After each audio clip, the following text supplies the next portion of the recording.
పశువుల వధపై ఇప్పటికే కేంద్రం నిషేధం విధించింది. వ్యవసాయ అవసరాలకు తప్ప కబేలాలకు పశువుల క్రయ విక్రయాలు జరపకూడదని స్పష్టం చేసింది. కేంద్ర నిర్ణయం కంటే ముందు నుంచే గోరక్షాదళ్ రెచ్చిపోతుంది. గోవులను తరలించే వారిపై దాడులకు పాల్పడుతున్నారు. తాజాగా పశువధను కేంద్రం నిషేధించడంతో మరింత రెచ్చిపోతున్నారు గోరక్షాదళ్, బజరంగ్ దళ్ కార్యకర్తలు. తాజాగా ఒడిశాలోని భువనేశ్వర్లో బజరంగ్ దళ్ కార్యకర్తలు ఓవర్ యాక్షన్ చేశారు. ట్రైన్లో పశువులను తరలిస్తున్న వారిపై దాడి చేశారు.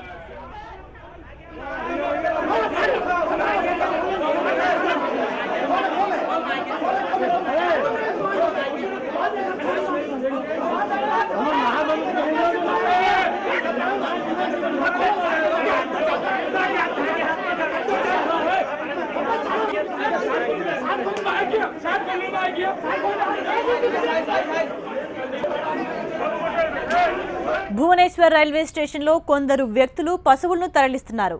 విషయం తెలుసుకున్న బజరంగ్ దళ్ కార్యకర్తలు స్టేషన్కు వచ్చి వీరంగం సృష్టించారు. పశువులను తరలిస్తున్న వారిపై అటాక్ చేశారు. తాము కబేళాలకు అమ్మడం లేదని చెబుతున్నా వినకుండా ఇష్టానుసారంగా కొట్టారు. ఘటనపై బాధితులు రైల్వే పోలీసులకు ఫిర్యాదు చేశారు. దీంతో ఇద్దరు బజరంగ్ దళ్ కార్యకర్తలను పోలీసులు అదుపులోకి తీసుకుని విచారిస్తున్నారు.